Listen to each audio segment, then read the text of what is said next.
Welcome to Everyday Entrepreneurs Everywhere with your host, Chris Parker.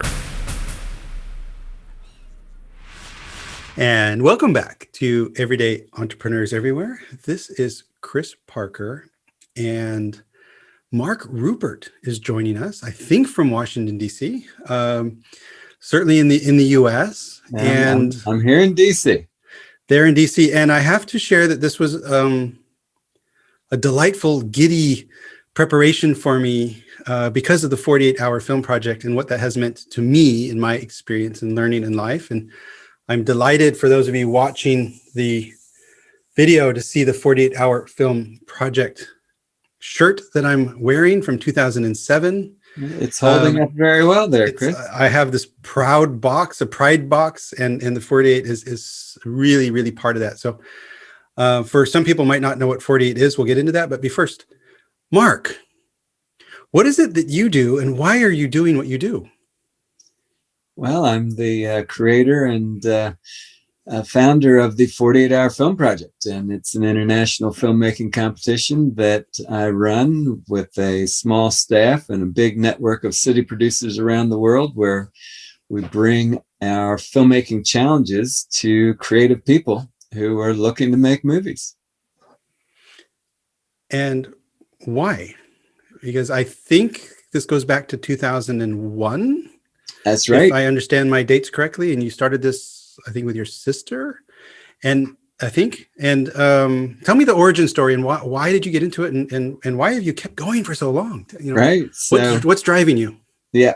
Well, what drove me at the beginning was I'm a filmmaker. So I was making short films, and I read an article about two women who had started one of the first 24-hour theater competitions, where you had to write, rehearse, and perform a play all within 24 hours. And I loved this concept from the beginning, and I thought it would be excellent in video, but that we needed more than 24 hours. So that's where the 48-hour concept came from. And so back in 2001 here in DC, I got several of friends of mine to each agree to put teams together and to try out this concept. It was just something we were doing for fun. Is it even possible to make a film in 48 hours? We had no idea. And then a friend of ours who was a manager of a movie theater said that if we would do it, she would show them. So we had a built-in screening with our challenge. And essentially, word got out around town. We had 10 teams show up that first weekend to make films, and everybody had a blast. It turned out not only was it possible to make films, but they weren't too bad. People really enjoyed watching each other's films on the big screen, and that was it. We had so much fun in May of that year that in October we did it again, and the similar results. At that point, there were no judges. There was no winner. It was just something we were doing to challenge ourselves. So fast forward a year later, we brought back it in DC, and we expanded to 5 other cities. Atlanta, LA, New York were some of those.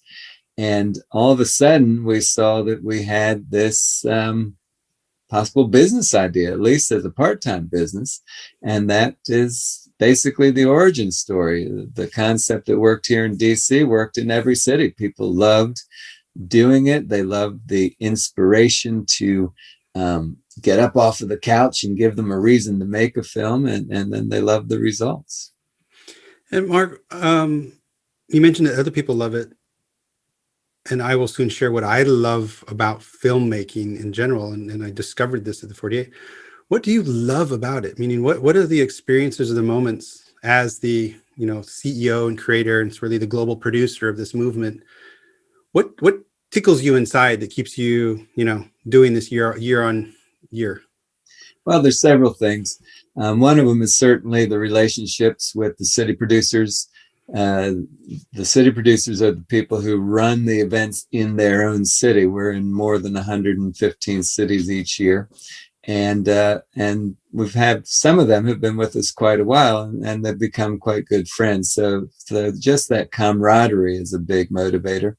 Another thing is that the filmmakers inspire me. It is amazing every year to see what people can come up with. The creativity knows no bounds, and every year I see new things, which is really what gives me special pride, is to think that we helped them or inspired them to create these new works.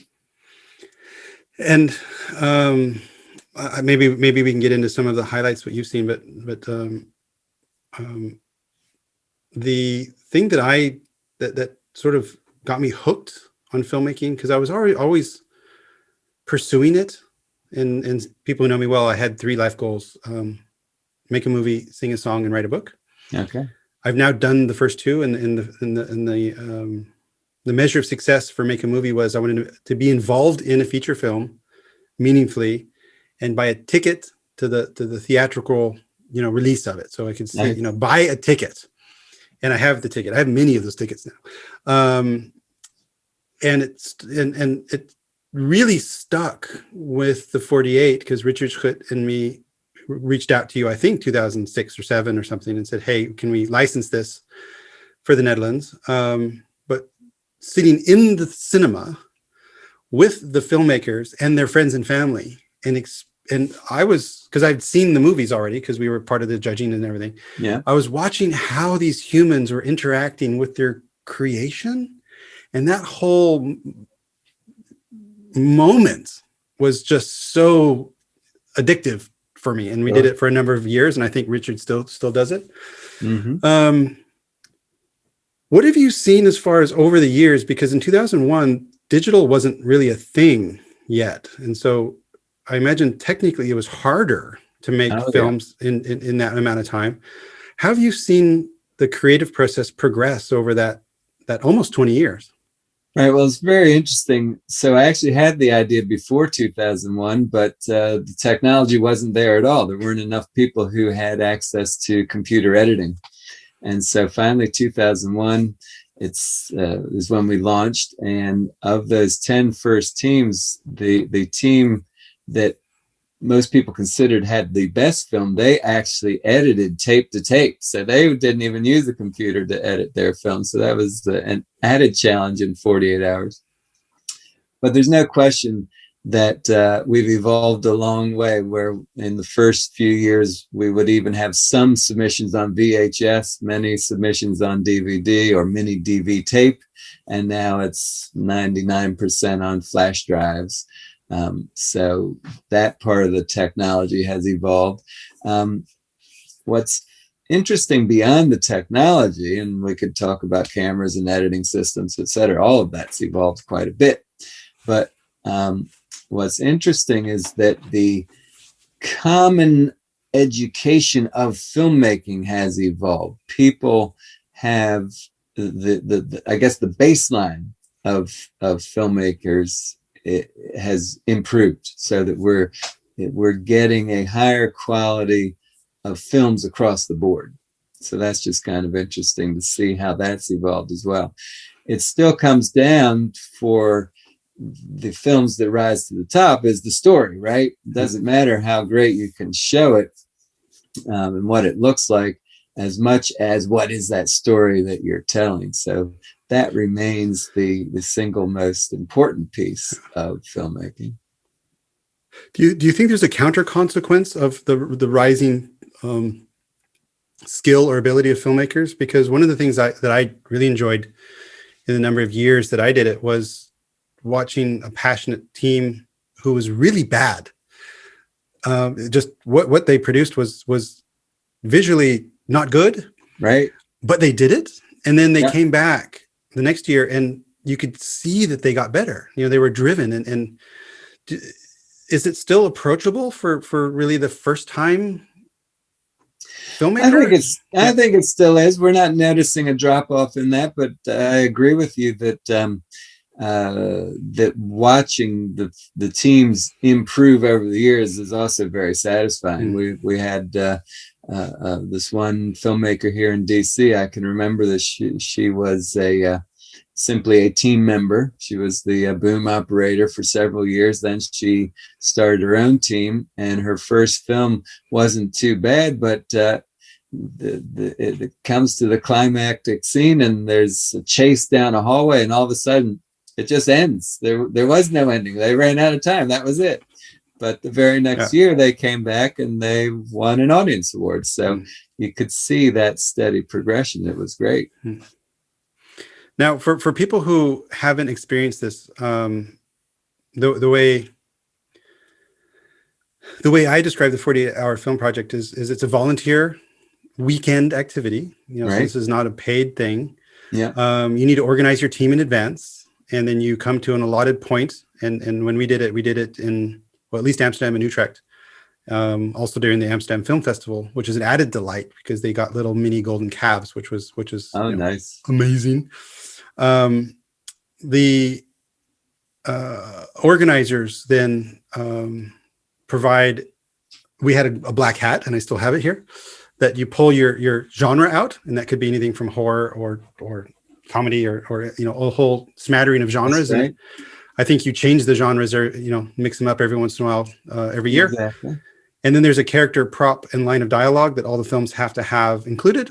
And then they go, and then they need to conceptualize, shoot. So that includes everything as far as location, makeup, lighting, sound, all of that they have to solve. They have to edit it. I think it's a 4 to 7 minutes is the window. And then they have to deliver that back.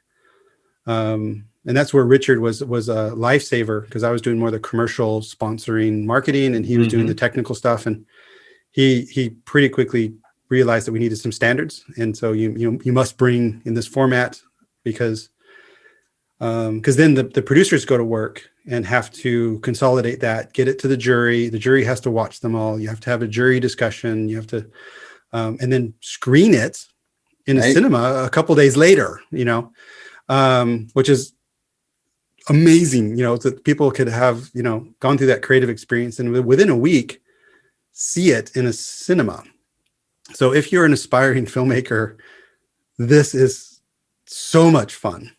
So did I describe the flow correctly? Is there, what did I miss there? That's right. No, you got it exactly right. And that's the exciting part, is that Friday night at the kickoff event, the teams have no idea what kind of film they're going to have to make until they pull that genre out of a hat. So that's, you have a room full of very anxious and eager filmmakers who are ready to launch into this thing. And then it's 48 hours. So typically they're writing on Friday night, shooting on Saturday, and editing on Sunday. Now that's not exact to every single team. Some will actually start shooting something on Friday, and some will be stuck shooting into Sunday. But that's the general flow of it. And we're very strict on the deadline. 1 minute late is too late. Now, we will still screen every film, whether they're on time or late, but to be eligible for the judging, you must be on time. It's called 48 hours for a reason. Yeah, I remember in first or second year in the Netherlands Film Festival in Utrecht, we had a big clock. And then we also had other volunteers who, like, when the tape or the DV tape was coming in, or the CD, we put it in the envelope, sealed the envelope, dated, put a timestamp on it. There's all these procedures that I think we got from you, and were lifesavers, and actually, being able to respect the rules of the game. And there's another dimension of this, which is really an international dimension, is Filmopalooza.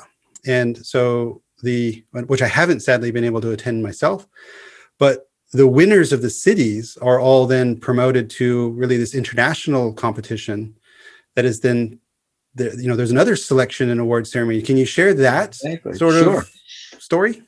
Yeah, absolutely. So Filmopalooza is our 4-day awards festival, essentially. It's a film festival where we screen every single city winning film. We have workshops about filmmaking. And we have a whole bunch of networking events and parties. And then, of course, the red carpet and the awards ceremony. up until this year, that's always a live event. And we have it in different places around the world. We've had it a couple of times in LA with screenings at the Chinese Theater. We've had it, we had our first Filmopalooza was actually at South by Southwest. We've also been to a couple of other festivals. And then in recent years, because we've grown, we host our own events. So we don't partner with festivals any longer, but we were in Paris a couple of years ago, then Orlando. This past year it was held in Rotterdam. So we like to move it around the world. This year, of course, it's going to be virtual because of the pandemic, but we have our best lineup of workshops ever. We have more than 24 workshops covering every aspect of filmmaking, from writing and budgeting all the way through editing, effects, and distribution. So it's going to be quite an event. And Mark, I mentioned earlier that some of the films were not really wonderful. In general, they were really good. And Yeah. For those that are watching the video, this is one of the DVDs, also in my pride box of film. And this was just something we did was actually put them on DVD and then for a very low fee to cover the cost, sold them to the friends and family and filmmakers and things. Sure. Some of these are available on YouTube, online. And can they also see the films then online during the online Filmopalooza? Is that a great place to go absorb all this? We've got a couple different things. So we do have we do have a YouTube channel that has some of our previous films on it. We also have films on the regular website, 48hourfilm.com. And then, but for the one place to see it all and to kind of connect with the filmmakers, it's definitely Filmopalooza.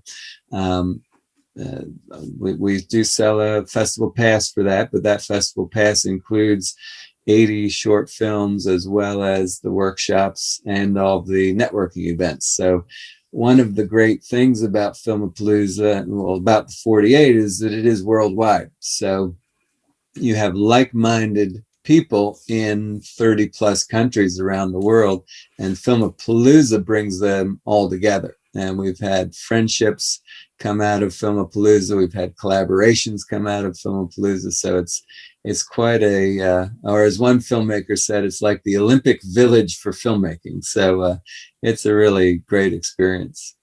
I just love the whole energy on it. And that is Filmopalooza from 18 to 21 March this year. That's right. And there's a very extra special moment. I think it's 6 p.m. Central European time on the 20th that you're going to have a live panel of 48 alumni who have made feature films. That's exactly right. I am delighted to have been invited to. So yes, what is your intention of that live panel? It'll be live streamed with a number of filmmakers, I think it's directors and producers. What are you hoping to experience during that time? Well, one of the things about 48 and its longevity is we've seen filmmakers go on to do more and more things. The credits of our alumni in the 48-Hour Film Project are quite impressive, from television producers to television directors to feature filmmakers.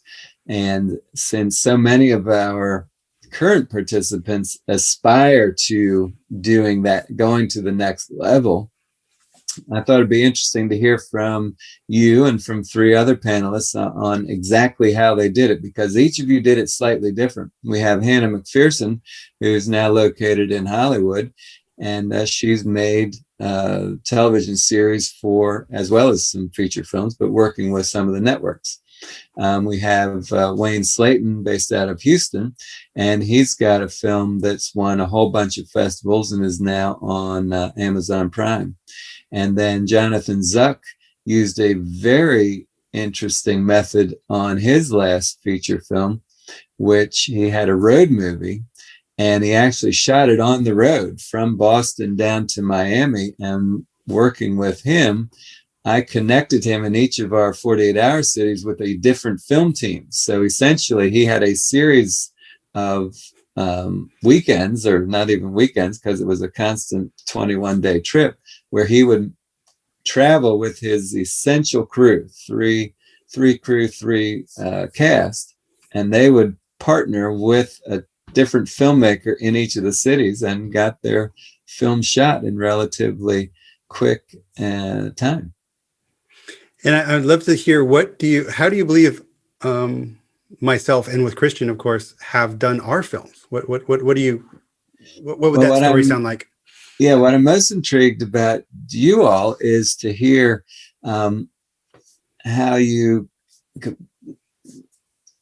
from what I understand from you all, is that you put together a very business-like method, or I should say, this is what I want to learn, is you're applying business practices to making movies. So that it seems like you've got a slightly different approach than other filmmakers do, and that's what I'm eager to dig into.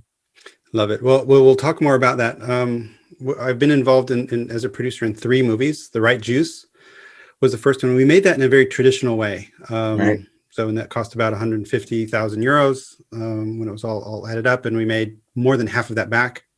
It was, still a delightful project. That's where I achieved one of my 3 life goals. Right. And after that, and Christian discovered this. I think he was at a festival and had heard that somebody had shot a feature in 7 days, but still just the shooting part. Or maybe even made it in 7 days. I don't remember the whole story, but then very much inspired by the very practical approach that we learned in the 48. We said, well, what if we did this slightly differently? And we'll tell how that happened. I think you'll have to join Filmopalooza and go, to the alumni who have made movies section. But what we essentially did is took 48-hour principles and mashed them up actually with business and software development principles from Agile, right? Which is approaching planning and iterative creativity in a different way than normal film, where you come up with a concept and you have a script and you create a shooting script. And the way Christian describes it is try to force the universe into a box. Mm-hmm. And what we tried to do is find a way to let the universe through the team tell the story. And it was a different mindset approach. And we've done 2 that way. Both are good, not perfect. And our plan is to do more like that and slowly learn and improve. But exactly how, I'd be very happy to share my perspective during the panel on the 20th of March during Filmopalooza. Now, where can people sign up for that? Because I know there's a 48hourfilm.com, and under events, there's Filmopalooza. Is that the best place to go? You can go directly to filmopalooza.org. Okay. It's a direct link. And we've just gotten all of our workshops listed there, so they can check out what's going to be available. And very shortly, we'll have all the films up there too. So it's, as usual, a great selection of films. Our top 3 countries in the 48 are the United States is the largest, followed by France, and then followed by the Netherlands. But we're everywhere else, from Ho Chi Minh in Vietnam to Buenos Aires in Argentina, just all over the place. How do you measure largest?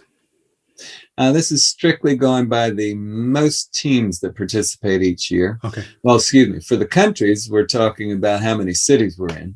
Yeah. And then if you talk about an individual city, our winner for the past 3 or 4 years has been Mexico City, where they have more than 200 teams each year that make short films in 48 hours. So it's quite impressive. Having organized these things, I'm just gobsmacked. Like, what? Okay. Wow. And a couple of things I want to get at. Having been lurking around the website, you have some other little spin-offs, meaning there's a horror type of theme, and there's an animated program that's actually coming up online. So it sounds like you have forked a little bit in order to, I guess, give space for these more niche communities. Can you share a little bit about that strategy? Right. So we want 48 Hours wants to provide something for everybody. And we have one group of our filmmakers who just love filmmaking so much they want to do more than one a year. So we want to allow them to do that. And so that's where in some of our cities we do a special genre competition each year. So you have your regular, but then a little bit later in the year, you could have a horror, or some people will do a sci-fi. In DC here, for a couple of years, we did politics as a subgenre. Then last year, as part of the pandemic, we really gave thought to what can we have people do while they're home. And this spawned two new events. One was the Stuck at Home, which is Stuck at Home 48 is a series of free online challenges where it just gives people a little glimpse of what the 48 hour is.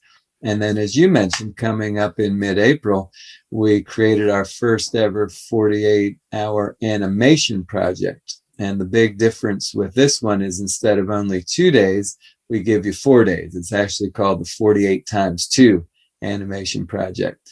And it was great. Last year, we had 70 teams.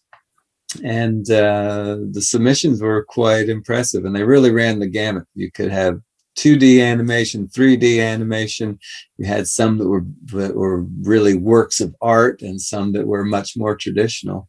And they're a lot of fun to watch. They're also on the YouTube channel.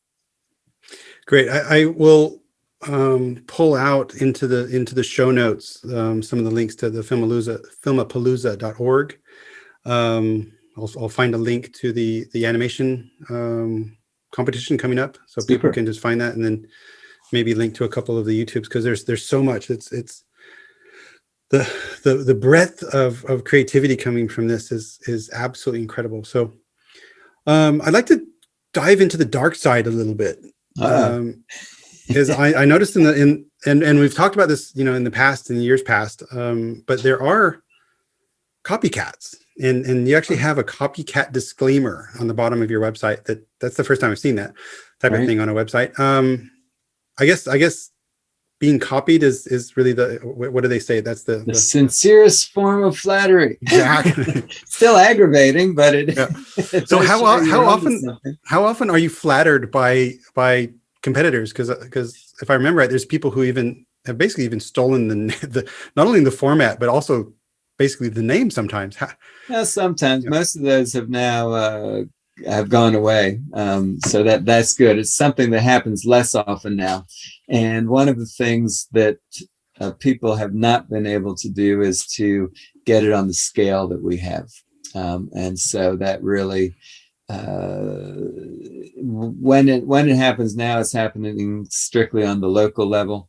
And not oftentimes, but sometimes, you have we actually can bring those cities eventually into the fold, but certainly once people experience the 48 and all of the bells and whistles that we provide, then they keep coming back. So that's one of the other things that just gives me the sense that we're doing something right, and that is that we're getting routinely 40 to 50% returning teams each year. And so I take that as a testament to its success. Well, it is truly a community, because it was, my own story is, wanting to make a movie. And I think that might even been inspired by my father, growing up in Los Angeles, and he wanted to, and although he never did. So maybe that was like, I'm going to do this. And then Trevor Mackay, a friend from Southern California, was over, and basically over here in the Netherlands, and he's a filmmaker, and he brought his kit and said, well, Chris, stop talking and start doing. There you go. And we made a short film about poffertjes, which are these little pancakes here in the Netherlands. And we put that in a DVD with some poffertjes mix. And I use that as my Christmas gift to go, for people back in the States. And when we were doing that, and Richard was part of that. He was the talent in that. The way I remember it, Trevor said, this felt like a 48. And then Richard and I were like, well, what's that then? and then here we go. And the Christian Kniga, who won, I think multiple, but certainly the first Amsterdam. That's the first one I did. Christian won, well, his team, and that's was the spark of a relationship. And we've now produced multiple films together and done other work. So I've actually hired him in my corporate technology roles. We were doing a large software project in Australia, and I wanted to document that. So right. I sent Christian over, and on his own, he figured out that, well, this weekend, the Melbourne 48 is happening. So he joined up with a team over there and did his thing. And it was very cool. The connections and creativity that are sparking through this are really, I think, part of the true magic. And I appreciate and thank you for making it happen and sticking with it. Well, there's no question that the community that it has created is fantastic, both on the local level as well as internationally. I mean, even on the local level, showing up at the theater and seeing your fellow filmmakers work on the screen, you then can say, oh wow, I love that actor, I'm going to go talk to him or her because they're right here.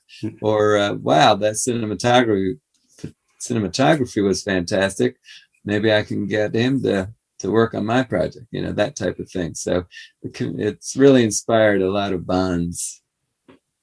Absolutely, certainly for me. And again, that's why I have a film pride box, which is littered with 48 stuff. And so I was just giddy digging through that and getting my shirt on and finding the DVDs and just enjoying all those memories. Starting to wrap up, what if people are not already in the 48 community, and maybe they're a filmmaker or they're aspiring producer, or maybe a sponsor or a film festival, how can people contribute or engage in I guess the easiest and most valuable way for you and them? Sure. Well, the first thing is go to our website. You can sign up for our newsletter and then start getting information about all of the events. The best way is just to jump in, find out when the 48 is coming to your city, and whether you come with your cast and crew already or you need to find people. We've got a tool on the website called the Creative Directory, which helps connect people. When we get back to more normal circumstances with the pandemic, each city typically has a number of meet and greet and networking events in advance of the filmmaking weekend. So that's, again, another way to find people to put a team together. So usually it's not too difficult to get on a team. And then, of course, we have our online events. You can try the animation project. We'll have a global film challenge coming up in May. And then every November, we do our 4 Points film project, which is always an online, which was developed specifically for people who aren't in or near a 48-hour city. Great. So thank you so much. Filmopalooza is coming up on the 18th to the 21st of March. Yeah, I'm looking forward to interviewing you, Chris. Exactly. I'm looking turning the tables on you. Yeah, now I know what you're after, so I'll prepare accordingly. I can talk about this stuff forever. And people can find access to that at filmopalooza.org.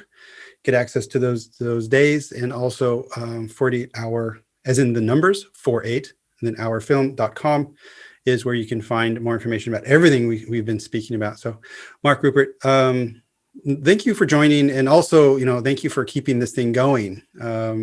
I appreciate it because it's been meaningful to my filmmaking aspirations, and I'm sure thousands of other people appreciate it as well. So, Mark, thank you so much. Our pleasure. Thank you for having me, and I'll talk to you in a few weeks. Thank you for listening. Like and subscribe to the podcast on your favorite player, and download the Simplicity Kit from ebullient.com.